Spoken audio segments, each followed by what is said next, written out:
Fala pessoal, tudo bem? Recentemente eu tenho gravado uma série de vídeos que falam sobre áreas que usam a modelagem financeira e hoje vamos falar de M&A. Meu nome é Ricardo Giacomo Maluf e antes de qualquer coisa eu queria te convidar para se inscrever aqui no canal e clicar no sininho para receber as notificações.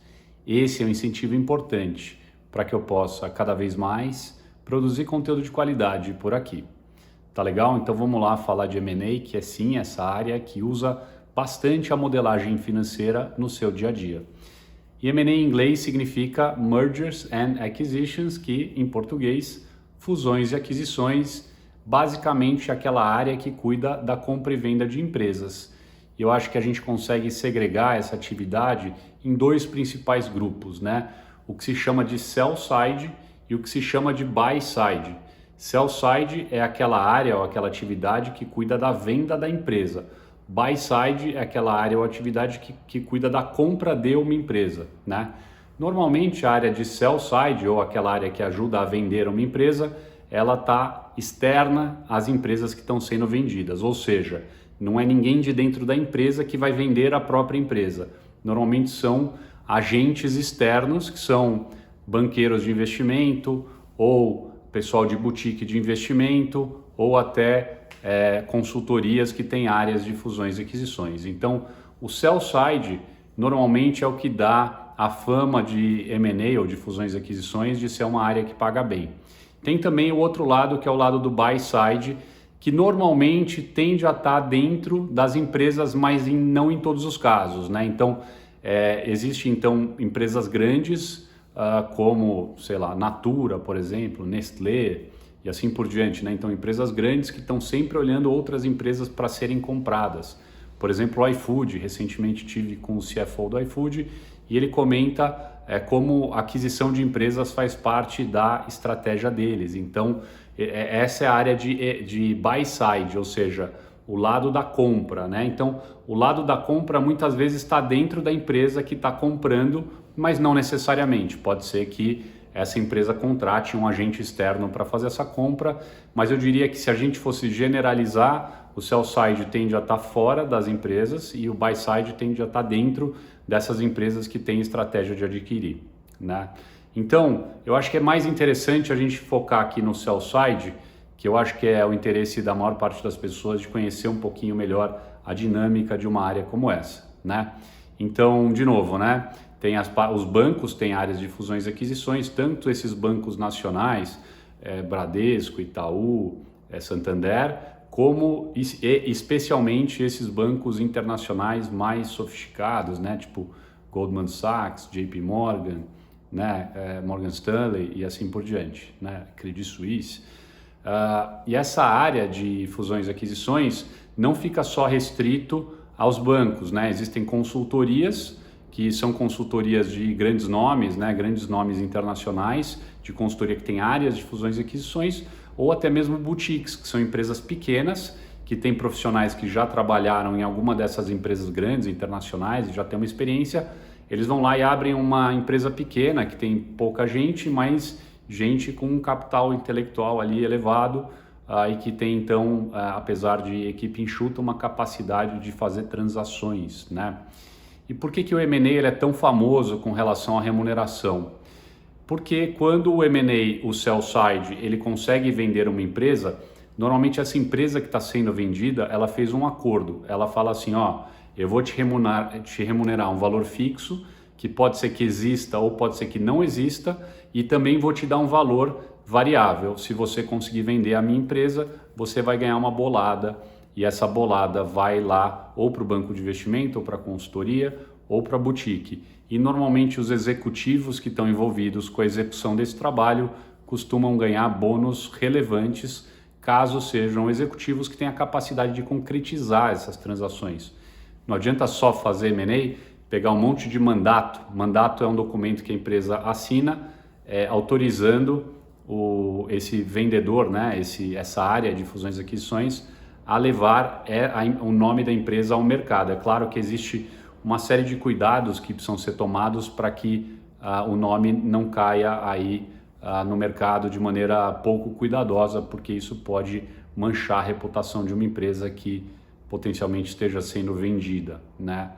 Então, falando aqui do sell side, vamos deixar o buy side, porque o buy side é um processo de compra dentro de uma própria empresa, então eu acho que é mais interessante a gente falar dessa área que apoia externamente empresas que estão querendo ser vendidas ou em processo de venda, né? E eu acho que é interessante falar um pouco, não só qual que é a atividade de modelagem financeira, mas as demais atividades também. Então, assim, a atividade do M&A começa num mandato, começa quando a empresa contrata um agente externo para fazer a venda dela. Normalmente é um acionista, né? Um sócio fundador, que vai lá e fala, olha, eu queria vender minha empresa, você me ajuda? Ah, ajudo, tal. E aí esse pessoal externo fala, eu preciso fazer um contrato com você em que você vai me dar poderes para te representar. E esse documento é um mandato, né? Normalmente assina-se de largada o que se chama de um NDA, né? NDA, né? Que é Non-Disclosure Agreement. Em inglês, nada mais do que um acordo de confidencialidade, em que esse agente externo se compromete a não vazar nenhuma informação, porque a partir daquele momento ele vai ter que ter acesso a praticamente tudo da empresa, né? Porque vai ter que representar ela numa venda e um comprador vai querer saber tudo, né?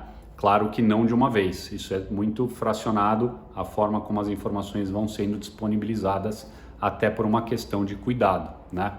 Então, uma vez que a empresa assina o mandato em conjunto aí com esse agente externo, né, autorizando esse processo de levar a empresa a mercado e já tendo assinado um NDA, né, um acordo de confidencialidade, então essa empresa externa ou esses agentes externos vão começar a fazer todo um processo de preparação da empresa para ser vendida, né? E aí que entra, dentre outras coisas, a questão da modelagem financeira, né? A empresa vai fazer, esse agente externo, que pode ser banco, consultoria ou boutique, ele faz ali um documento que resume basicamente tudo que a empresa faz, né? Então ela vai falar, e esse documento, num primeiro momento, ele fica guardado, ele não é divulgado, ele não é enviado para potenciais compradores. Ele é feito ali nos bastidores, e esse documento chama Information Memorandum, né? As pessoas chamam ou do nome inteiro, Information Memorandum, ou chamam de Infomemo, que é um apelido, ou Book, né? Livro, né? Mas o Book é um apelido para o Information Memorandum ou Infomemo. Então começa-se a compilar um documento bastante compreensível no sentido de abordar uma série de aspectos do negócio. Então fala do mercado, fala da empresa, fala dos gestores, dos fundadores e do management, né? Ou seja, a diretoria, as pessoas chaves, fala sobre quais são os produtos, os serviços, canais de vendas, diferenciais competitivos. Pode ser que tenha ou não lá uma análise SWOT, né, que fala de riscos, ameaças, oportunidades, etc. Então, esse documento vai sendo elaborado, ele leva um tempo para ser elaborado, porque você não faz isso do dia para a noite, especialmente se essa empresa nunca passou por um processo de venda, né? Então, esses agentes externos têm um trabalho de compilação de dados bastante importantes, né? E dentre outras coisas, uma das coisas que precisa ser feita são as projeções financeiras da empresa. Precisam ser feitas a 4 mãos, né? A empresa junto com esse agente externo vai fazer uma projeção financeira em que projeta-se ali uma demonstração de resultado do exercício, que idealmente se transforma então num fluxo de caixa a partir de algumas regras ali de modelagem financeira. Esse fluxo de caixa projetado alguns anos ali para frente, e no seu último ano dali por diante tem a perpetuidade, né, que é a forma de você calcular todos os anos que não estão inclusos na projeção. Então você faz DRE, a DRE aplica-se algumas premissas para chegar no fluxo de caixa. Então fluxo de caixa projetado até determinado ano, demais anos aplica-se uma fórmula de perpetuidade, e depois você traz tudo isso a valor presente, né? Tem uma fórmula específica para fazer isso. De qualquer forma, você, através desse processo todo, você chega no valor da empresa através do método de valuation, que é chamado de fluxo de caixa descontado ou trazido ao valor presente, né? Então, Basicamente, esse é o método mais tradicional de definição de um valor de uma empresa, né? Mas não o único, né? Existem vários outros, mas o principal é esse que a gente está falando, o fluxo de caixa descontado. E tem um outro super interessante que é o de múltiplos, né? Em que você, uma vez feito esse exercício de definir o valor da empresa pelo fluxo de caixa descontado, você vai lá, guarda ele num canto e aí você vai fazer um outro cálculo que é basicamente uma pesquisa. Você vai pesquisar empresas do mesmo setor no Brasil, empresas do mesmo setor em outros lugares do mundo, aí por macro-regiões, né, como Europa, Estados Unidos, Ásia, e você então vai ver quais dessas empresas são listadas. E as empresas listadas têm o seu valor de mercado definido e você consegue fazer uma correlação de quanto a empresa vale em bolsa, por exemplo, em comparação à sua receita, em comparação ao seu EBITDA e assim por diante. Então você consegue pegar aquele exercício que você fez de definir o valor através do fluxo de caixa descontado e você vai comparar com essa pesquisa que você está fazendo para ver se tem aderência.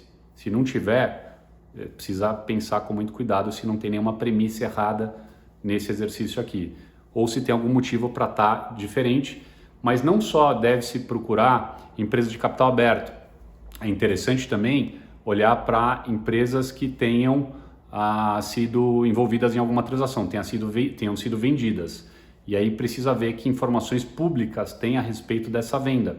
Então você vê, a empresa foi vendida por tanto, ela faturava tanto, você calcula o valor que ela tinha sido vendida versus o valor do faturamento. Deu 5 vezes, estou chutando, tá? Deu 5 vezes a receita.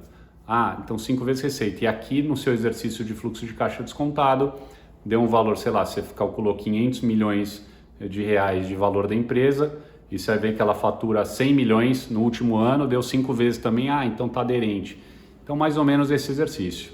Fluxo de caixa descontado ou trazido ao valor presente, e você tem os múltiplos em que você vai fazer uma pesquisa tanto de empresas de capital aberto, quanto empresas que foram transacionadas, tanto aqui quanto no exterior.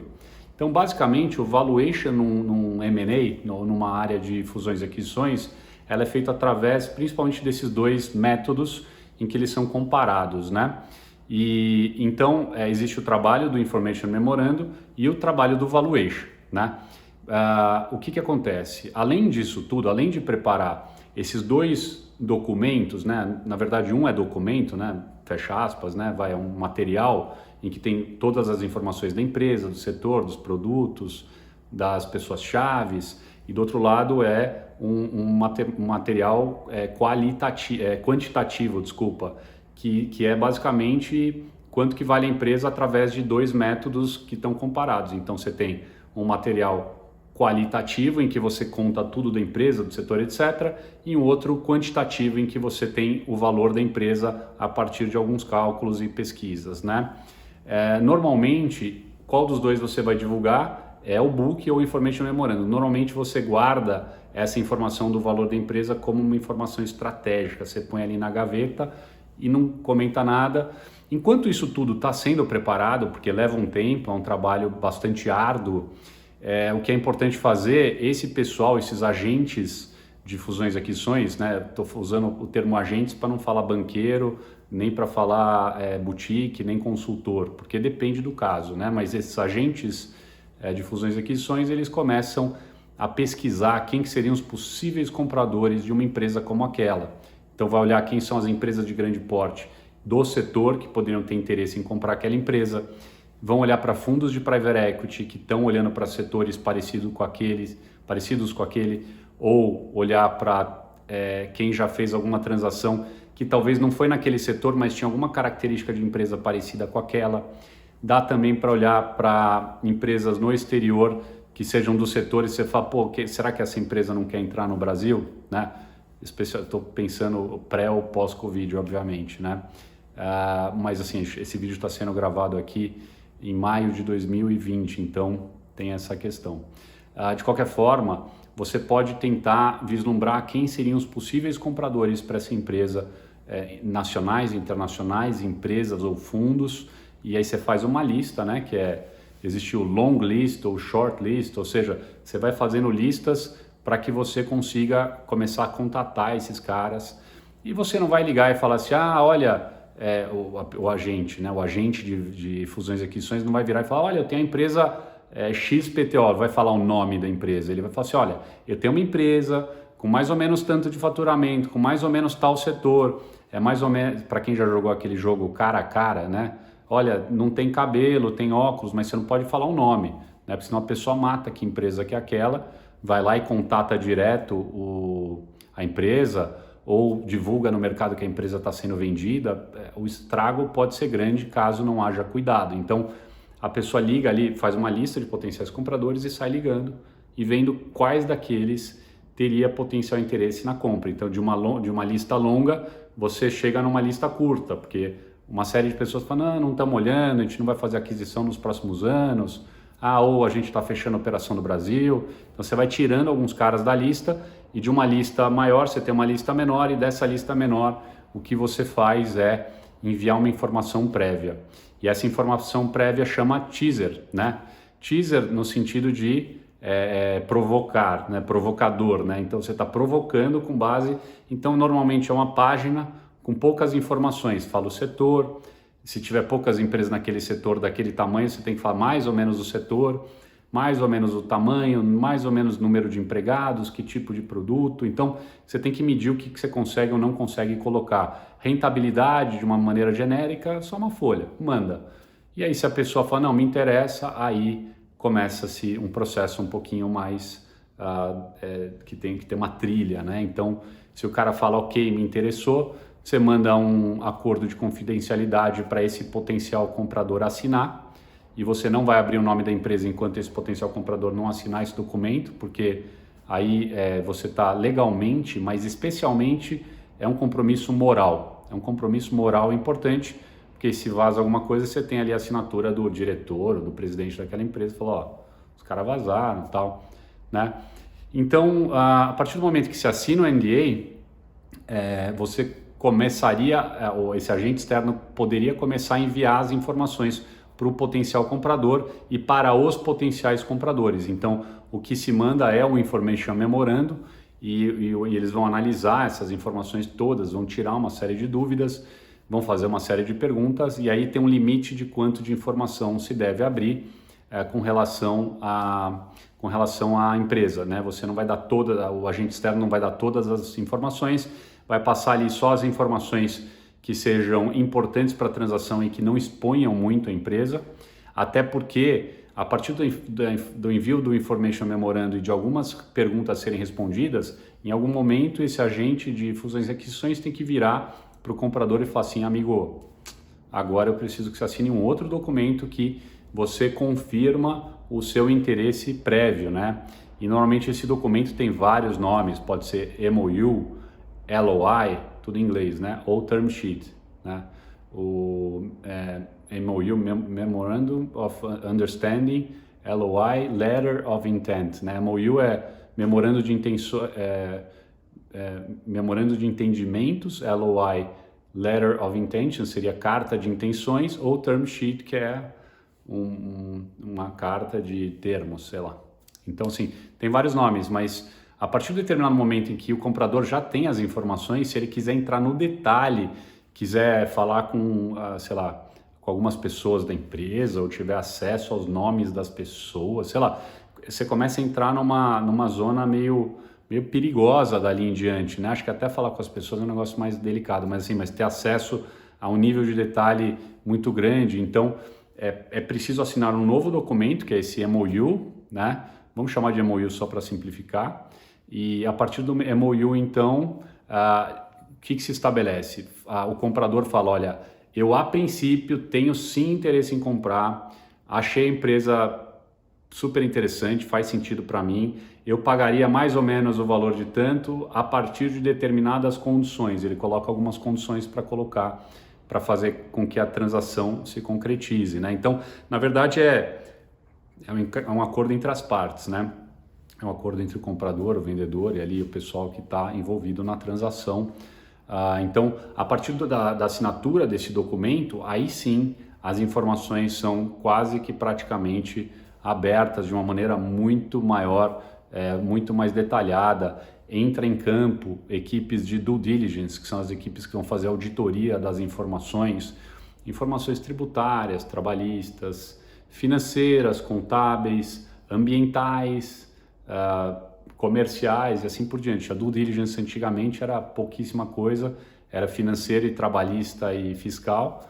Hoje é uma série de coisas. Assim, só a título de curiosidade, a due diligence ambiental vai verificar se não tem nenhuma contaminação de solo, a depender se a empresa tem algum terreno ou está instalada em algum terreno e assim por diante. É antecipação de alguns riscos que estariam envolvidos na transação. Caso a venda fosse feita ali, não olha para aquilo e dá uma bomba na mão do comprador porque ele não olhou para os riscos. Então, a due diligence serve para isso. E na parte financeira contábil, é meio que para validar, dentre outras coisas, validar o EBITDA ajustado, que tende a ser um número que se olha bastante, e também uma série de outros números são validados nesse processo, né? Então, eu acho que é isso.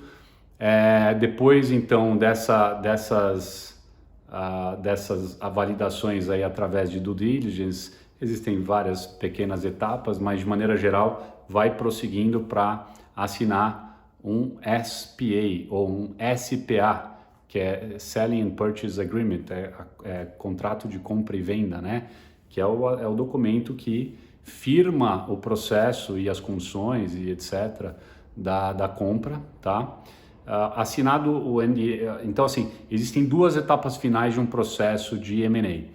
O signing e o closing, tá? O signing é a assinatura desse documento, que é o SPA, e o closing é o pagamento pela transação, que pode ser parcial, pode ser um primeiro pagamento, etc. Mas você tem o signing e o closing. Normalmente, a transação não pode se dar por encerrada se não tiver feito o closing. Se fizer só o signing e não fizer o closing, todo mundo fica atento para ver se o pagamento vai vir ali e tal, né? Porque o closing é que sacramenta a transação por final, assim.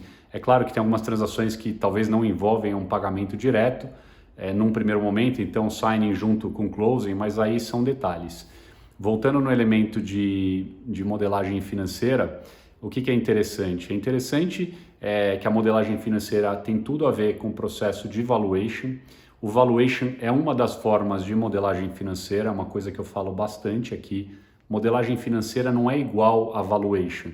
Valuation é uma das formas de se fazer modelagem financeira. Porque você pode fazer projeções financeiras para diversos fins, não só determinar o valor de uma empresa, né? Então, tem isso, tem a questão de usar... Muitas vezes, quando você faz um valuation lá no início do processo, antes de falar com os compradores e tal, e conforme você vai falando com esses compradores, você vai ajustando o exercício inicial que você fez, você começa a fazer algumas mudanças e você começa a conseguir entender o que seria um valor ajustado para determinado potencial comprador.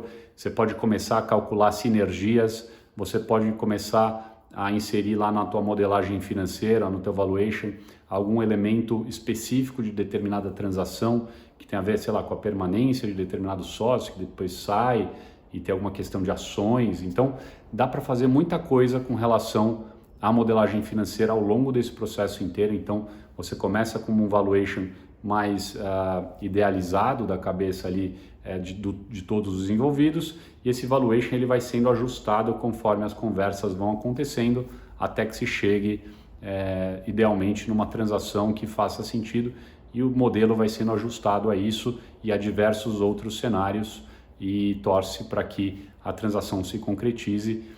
Eu estou descrevendo aqui o sell side M&A, né? Então é o M&A ou fusões e aquisições voltadas para apoiar a parte vendedora, e aonde normalmente estão os bônus mais famosos aí do mercado financeiro quando se fala de M&A, tá? E costuma mexer bastante com o imaginário das pessoas esse elemento de fusões e aquisições.